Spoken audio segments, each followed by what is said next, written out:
17, 18 years ago. It was a little grocery store in Leapers Fork. Andy Marshall was getting out of the grocery business and starting a new deal.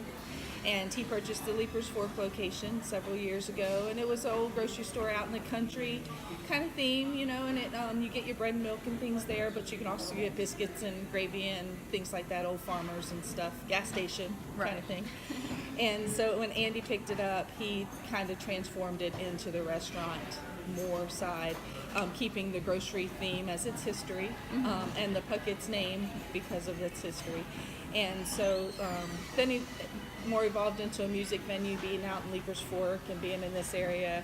It's a natural progression. There's always musicians around. So it started out in Leapers Fork, and then he purchased the location in Franklin a few years later. I think Nashville, and then Columbia. Right. So we've been open about 6 years, almost 7 years now here in Columbia. Of course, 6 or 7 years ago, Columbia it was just an up-and-coming small town. It was a beautiful place in the 50s and 60s.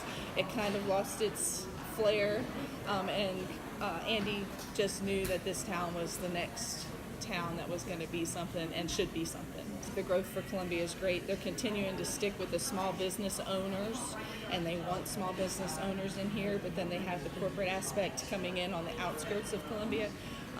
So I think that they're doing the growth just perfectly for Puckett's, and Puckett's has been in from the ground floor.